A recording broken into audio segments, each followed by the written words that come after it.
পৃথিবীকে প্রায় একটা সঙ্গত কারণেই নীল গ্রহ হিসাবে উল্লেখ করা হয়। বিস্ময়কর জলের আবাসস্থল এই মহাসাগরগুলি। বিশাল এবং রহস্যময় আমাদের গ্রহের জলবায়ু, আবহাওয়া এবং বাস্তুতন্ত্র গঠনে গুরুত্বপূর্ণ ভূমিকা পালন করে। এই গল্পে আমরা বিশ্বের বৃহত্তম মহাসাগরগুলির মধ্যে সবথেকে বৃহত্তর মহাসাগরকে নিয়ে দুর্দান্ত বিস্তৃতিগুলি অন্বেষণ করার জন্য একটা যাত্রা শুরু করব। প্রশান্ত মহাসাগর বিশ্বের সমস্ত মহাসাগরের মধ্যে বৃহত্তম এবং গভীরতম। এটি বিস্ময়কর ৬৩ মিলিয়ন বর্গ মাইল এলাকা জুড়ে বিস্তৃত। এর নাম প্রশান্ত মহাসাগর, এর অর্থ শান্তিময়। কিন্তু এর শান্ত পৃষ্ঠের নিচে রয়েছে শ্বাসরুদ্ধকর সৌন্দর্য এবং অদম্য শক্তির জগৎ। হাওয়াই এবং তাহিতির গ্রীষ্মমণ্ডলীয় স্বর্গসহ অসংখ্য দ্বীপের বাড়ি। প্রশান্ত মহাসাগর হল বৈচিত্র্যময় সামুদ্রিক জীবের একটি রাজ্য। গ্রেট ব্যারিয়ার রিফ পৃথিবীর সবথেকে বড় প্রবাল প্রাচীর সিস্টেম এখানে বিকশিত হয়, যা বিভিন্ন চমকপ্রদ প্রাণীকে সমর্থন করে। প্রশান্ত মহাসাগরটি রিং অফ ফায়ারের জন্যও পরিচিত। এই মহাসাগরের চারপাশে ঘোড়ার আকৃতির একটি বেল্ট রয়েছে, যেখানে আগ্নেয়গিরির কার্যকলাপ এবং ভূমিকম্প খুব সাধারণ ঘটনা। এই সদা পরিবর্তনশীল ল্যান্ডস্কেপ পৃথিবীর গতিশীলতা এবং শক্তির একটি প্রমাণ।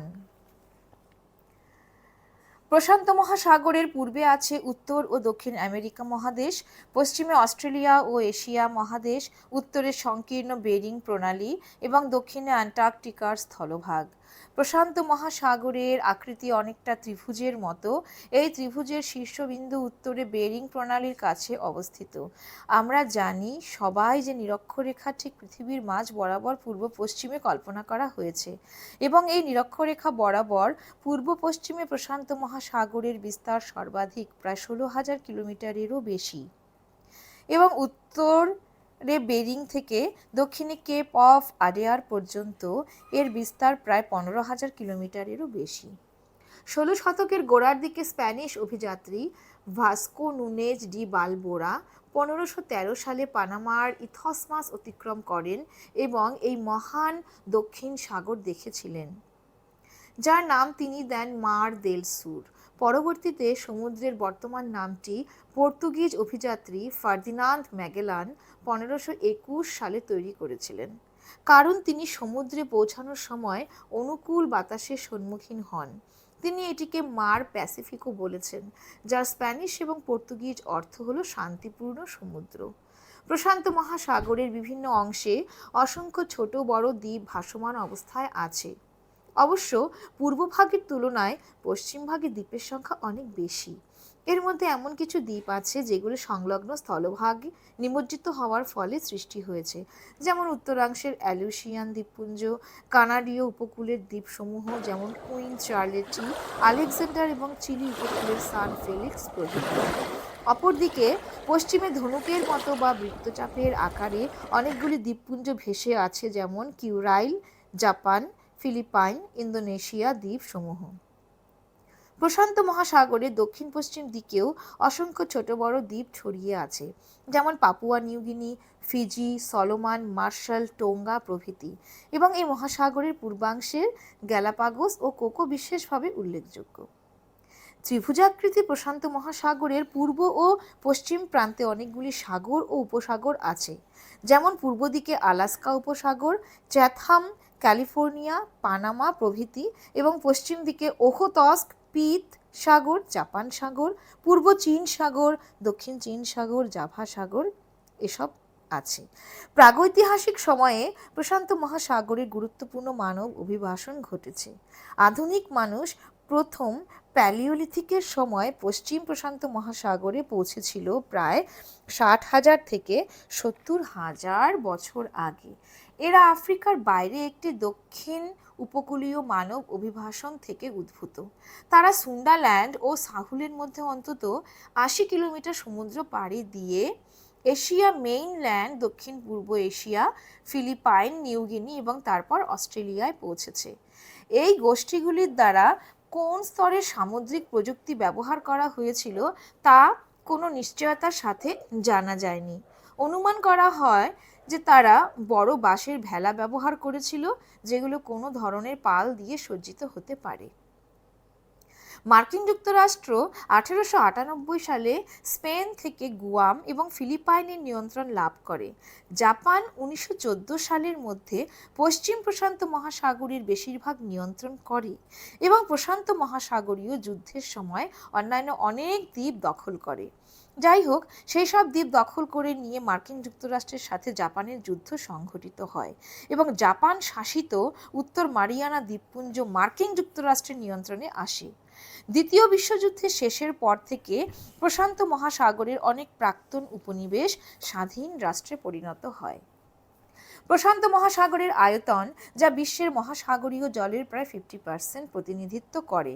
প্রশান্ত মহাসাগরের পৃষ্ঠের জলের তাপমাত্রা 14 ডিগ্রি সেলসিয়াস। মেরু অঞ্চলে এটা হিমাঙ্কের কাছাকাছি যায় এবং বিষুবরেখার কাছাকাছি প্রায় 30 ডিগ্রি পর্যন্ত পরিবর্তিত হতে পারে। লবণাক্ততাও অক্ষাংশের সঙ্গে সঙ্গে পরিবর্তিত হয়। নিরক্ষীয় বৃষ্টিপাতের কারণে মধ্য অক্ষাংশে সমুদ্রে লবণাক্ততা কম। আবার সুদূর উত্তরে বাষ্পীভবনের পরিমাণ কম, তাই লবণাক্ততাও কম অনুভূত হয়। প্রশান্ত মহাসাগরে জলের গতি সাধারণত উত্তর গোলার্ধে ঘড়ির কাঁটার দিকে এবং দক্ষিণ গোলার্ধে ঘড়ির কাঁটার বিপরীত দিকে হয়। দক্ষিণ এবং পূর্ব প্রশান্ত মহাসাগরীয় অঞ্চলে বাণিজ্য বায়ু উল্লেখযোগ্যভাবে স্থির থাকে। গ্রীষ্মমণ্ডলীয় এবং উপক্রান্তীয় প্রশান্ত মহাসাগরে এল নিনো দক্ষিণ দোলন আবহাওয়ার অবস্থাকে প্রভাবিত করে।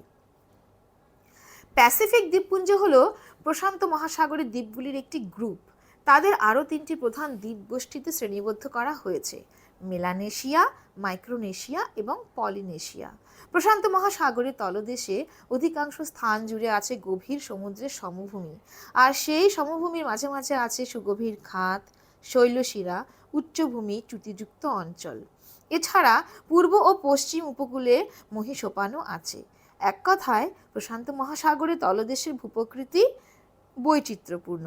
প্রশান্ত মহাসাগরের পশ্চিম উপকূলের মহীসোপানের বিস্তার কোথাও 150 কিলোমিটার থেকে কোথাও 1500 কিলোমিটার পর্যন্ত আছে। তবে পূর্ব দিকে এর বিস্তার মাত্র 40 কিলোমিটার, যা খুবই সংকীর্ণ। প্রশান্ত মহাসাগরের সমভূমির গড় গভীরতা 7000 মিটারেরও বেশি। উল্লেখযোগ্য হল Philippines, Fiji, Australia, Peru, Chile প্রভৃতি। এখনো পর্যন্ত এই মহাসাগরের মধ্যে 32টি সামুদ্রিক খাতের সন্ধান পাওয়া গেছে। এর মধ্যে মারিয়ানা খাতটি সর্বাধিক গভীর।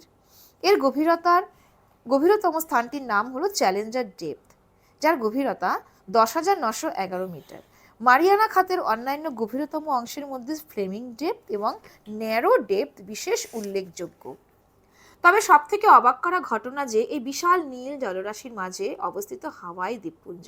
হাওয়াই 137টি আগ্নেয় দ্বীপ নিয়ে গঠিত, যার মধ্যে 8টি প্রধান এবং 7টি জনবসতিপূর্ণ। এই দ্বীপটি স্থানীয় হাওয়াইদের আবাসস্থল, যা বর্তমানে মার্কিন যুক্তরাষ্ট্রের নিয়ন্ত্রণাধীন। এই বিশাল প্রশান্ত মহাসাগরে প্রচুর পরিমাণে সামুদ্রিক প্রাণীর আবাসস্থল, যার মধ্যে কিছু পৃথিবীতে আর কোথাও পাওয়া যায় না। এদের মধ্যে উল্লেখযোগ্য হলো penguin, dugong, killer whale, humpback whale, ফার্নি seal, elephant seal, manta ray, sea otter, সামুদ্রিক কচ্ছপ, sea slug, octopus, dolphin, Steller sea lion, hammerhead shark. উল্লেখযোগ্য মাছগুলির মধ্যে যেগুলো সবচেয়ে বেশি ধরা হয় সেগুলো হচ্ছে হলুদ tuna, salmon, striped marlin, silky shark, Pacific bluefin tuna, tiger shark প্রভৃতি।